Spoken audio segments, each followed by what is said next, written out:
मीरा की बलि के बाद घर बिल्कुल शांत हो गया था। ना सांसों की आवाज, ना दीवारों की धड़कन। गांव वालों ने सोचा सब खत्म हो गया, लेकिन असली डर हमेशा शांति के बाद आता है। बलि के 21वें दिन गांव के एक बच्चे नील ने अजीब सपना देखा। उसने देखा वो उसी घर में खड़ा है, दीवारें चमड़ी जैसी है और एक औरत उसे देख रही है। मीरा। वो मुस्कुराई, डरो मत, घर सीख रहा है। नील चीख कर उठा। उसके तकिए पर मिट्टी और खून लगा था। धीरे धीरे अजीब घटनाएं होने लगी। घर की खिड़कियां खुद खुलने लगी। उसकी नींव हर रात कुछ इंच खिसक जाती।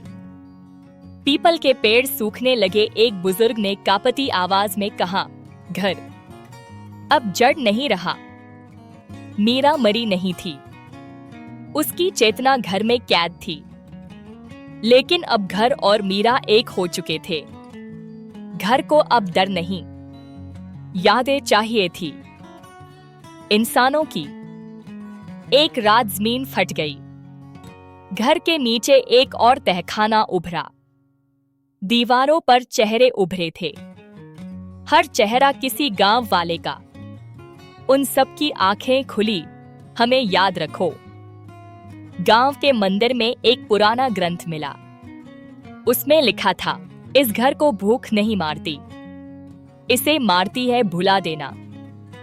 अगर कोई भी इस घर को पूरी तरह भूल जाए, नाम कहानी डर सब, तो घर खुद मिट जाएगा।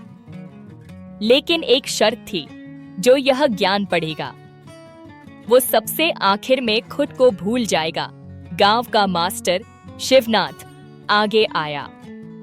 उसने कहा, अगर यादें ही जहर है तो मैं जहर पी लूंगा। शिवनाथ ने मंत्र पढ़ा। गांव वालों को कहा, आज से इस घर का नाम मत लेना, इसकी तरफ मत देखना, इसकी कहानी मत सुनाना। धीरे धीरे घर धुंधला पड़ने लगा। घर की आखिरी चाल घर ने आखिरी बार चीख मारी।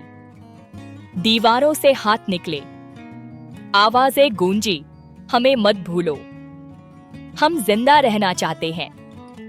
मीरा की आवाज आई, अगर तुम मुझे भूल गए तो मैं सच में मर जाऊंगी।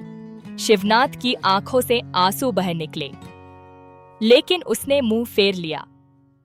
सब कुछ खत्म।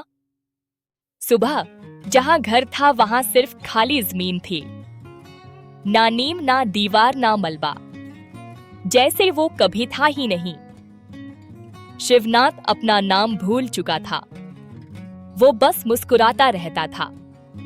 लेकिन सालों बाद एक बच्चा अपने पापा से पूछता है, पापा यहाँ खाली जमीन क्यों है? पापा कहते हैं, पता नहीं बेटा, कुछ था शायद।